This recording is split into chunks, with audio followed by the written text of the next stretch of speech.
Tron Ares is coming out, and I wanted to do a little review, recap, kind of fucking back-to-back doubleheader with fucking Tron Legacy. So here we go. We're going to try and do it fast. The plots aren't fucking complicated. Tron, Kevin Flynn, Jeff Bridges, they fucked him, all right? He got fucked by Dillinger, the villain. He stole the video games that Flynn created and skyrocketed into the company, okay? So then, because of that, Flynn now works in an arcade, and he's trying to fucking break into Master Control, which is Dillinger's program, to get proof that those video games that he created and Dillinger stole were in fact his. Therefore, meaning that Dillinger will lose his job and Kevin Flynn will get what he deserves. So because he does that, he teams up with Tron/Alan in the real world, and they break in, and they're gonna find some facts, right? Some evidence. They break in, boom, fucking Master Control shoots a laser at Flynn, sends him into Tron. No, not Tron. Digital world. I don't know what it's called. He sends him in there, and now Master Control's got a hard-on for fucking gladiatorial combat for some goddamn reason, which is kind of rad, though. I'm not gonna lie, I love that part. And Tron, and not Tron, and he's like, looks at Sark, who is Dillinger's program equivalent in the digital world, and Master Control's like, I want him dead. I want Flynn dead, but I need him dead in the games. He needs to die in the games, like he's some sort of fucking sick fucking Roman emperor who's like, I need the games are so important. Unclear why the games are important. He does that. Boom. He wins, obviously, because he's the fucking main character. He teams up with Ram and Tron. Ram's dead. Fuck Ram. He's gone. We don't care about Ram. He dies. I forget how, but he dies. Teams up with Tron. Tron has a girlfriend, for some reason, who's the girlfriend of Alan in the real world, for some reason. And Jeff Bridges wants to bang her in the real world. So, what do you know? He's trying to bang her in the program world, too, if you can fucking believe it. And we find out that because he's a user, Kevin's a user, so he has like special fucking abilities he can do in the digital world. But you think we're gonna go fucking destroy Master Control, and before we do, Tron's dead, and you know what that means? Kissing his girlfriend time. Jeff Bridges makes sure to kiss Tron's girlfriend when he thinks Tron is dead, and then it ends. And when it ends, Tron kisses his girlfriend, and they're like, we thought you were dead. And it's like, why did you even include that? Why is that a plot point in this movie? Either way, they beat Master Control, and he's jettisoned out of... Hold on, let me look at my... something I liked, if you're going to review, for a review aspect of it, I liked the religious connotations of, like, the users, and they're creating the programs. The programs serve the users, and they talk about religion a lot, and it's, like, a really weird religion / fucking... laser tag world that they live in, but it is cool. The plot's pretty simple, like I just explained, but other than that, pretty cool concept, especially for the time period. Something that I need to mention is how the movie ends. The movie ends with fucking Jeff Bridges on a helicopter, and he's like the fucking CEO of this company now. The dude he just overthrew wasn't even the CEO, so I don't really understand how he just fucking skyrockets the CEO. He wasn't even like important. He just created some video games. Like, sure, he should get promoted or something, but like CEO, I don't know, seems so fucking crazy. Boom, hard cut. Tron, worth the watch. It's fucking old, and you're gonna have to fucking deal with it being old, but I think it's fine. Tron Legacy. Jump bunch of years. Maybe he's not Tron Legacy. Maybe Flynn wasn't the CEO at the end of that movie. Maybe he was really high up, but he's high. Fucking sure as shit is fucking CEO now, isn't he? So he's CEO of Encom. He's got a son, and he disappears. This fucking guy disappears. And obviously we as the audience probably can insinuate that this fucking guy's in the fucking digital world again. So what we find out is that he's got a son, and the son gets tricked into shooting himself with the laser and gets sent into the grid. But first, I have to rant and rave about, so in what world? Encom is not created by Kevin Flynn. That is very clear. He got a fucking starting job as a coder, and he did some good stuff, so he got promoted when they found out that he created that video game. He is now the CEO, which is fine. You can get fucking promoted to CEO. However, his son is the heir apparent to all of Encom. How does that make any fucking sense? He doesn't own. Well, it's because he has all the stock, but it's like, what CEO What CEO in history that didn't create the company and own the company can hand the goddamn thing over to his son? Bob Iger's son is not next in line for fucking Disney. Fucking David Zaslav's son is not next in line for fucking Warner Bros. It's not how it works. But sure as shit, fucking Sam Flynn is the heir for some reason. Sorry, that just really irked me. I didn't understand why. So he's in the grid. So Clue, Clue. Clue because he was such a. I explained about Clue in the first movie, didn't I? Wrong. Obviously, I didn't, because Clue is such a fucking minor part of the first movie. You're introduced to Clue and you're introduced to fucking Jeff Bridges, and that's about it.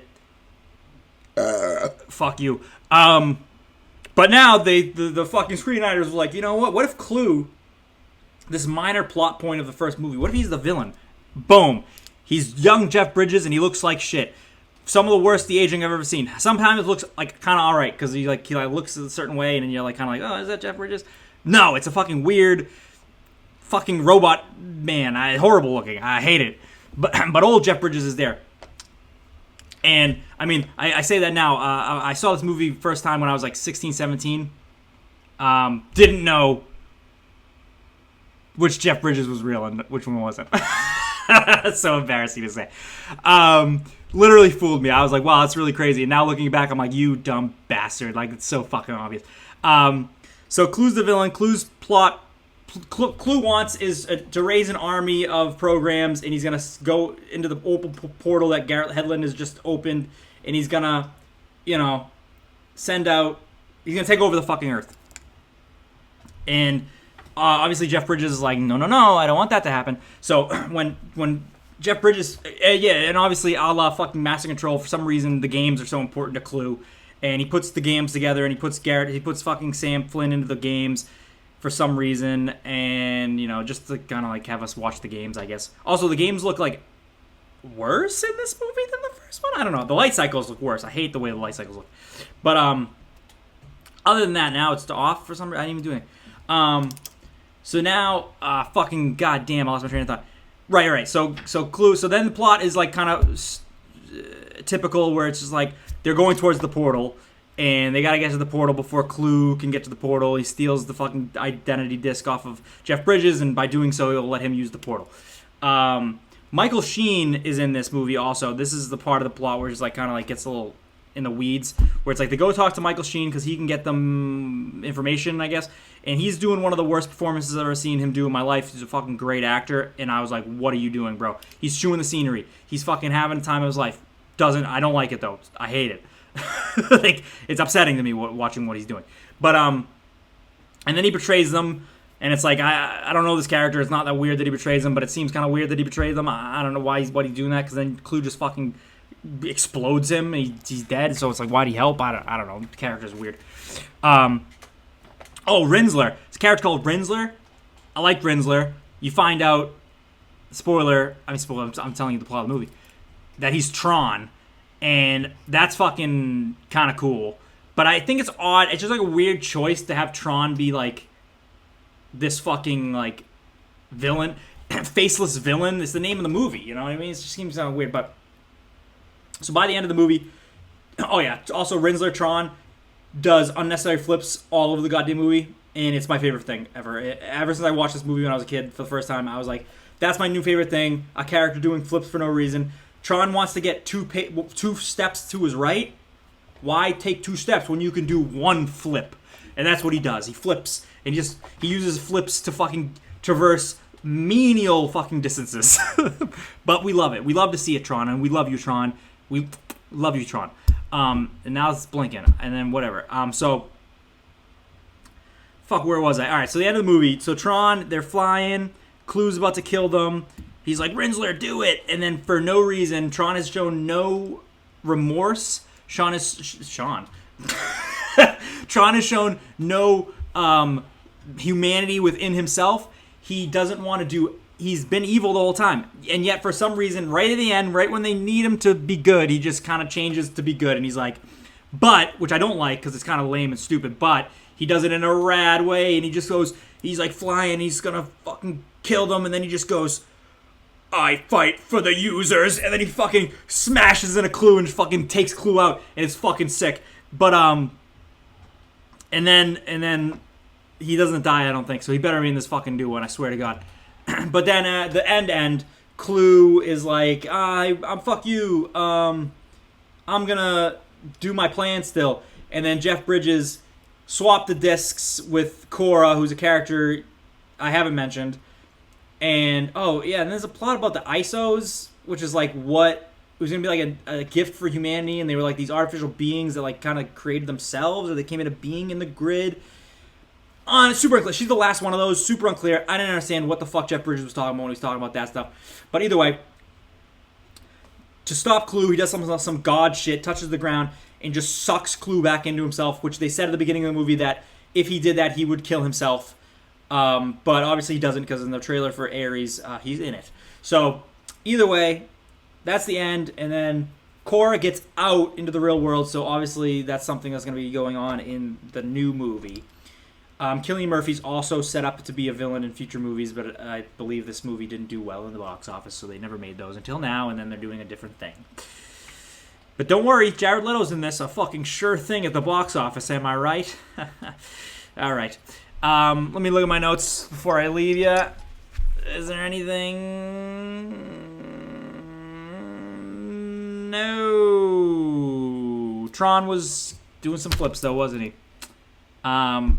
I don't know. Movie's fine. It's fine. It's not that good. Looks good. Daft Punk music also. People were like raving about it. Like I fucking don't even. The music fucking washed over me in that movie. Like I barely recognized the movie, the music. But they're certainly in it. I don't know. That's about it. Just wanted to do a little ranting and raving about Tron before the new one comes out. See ya.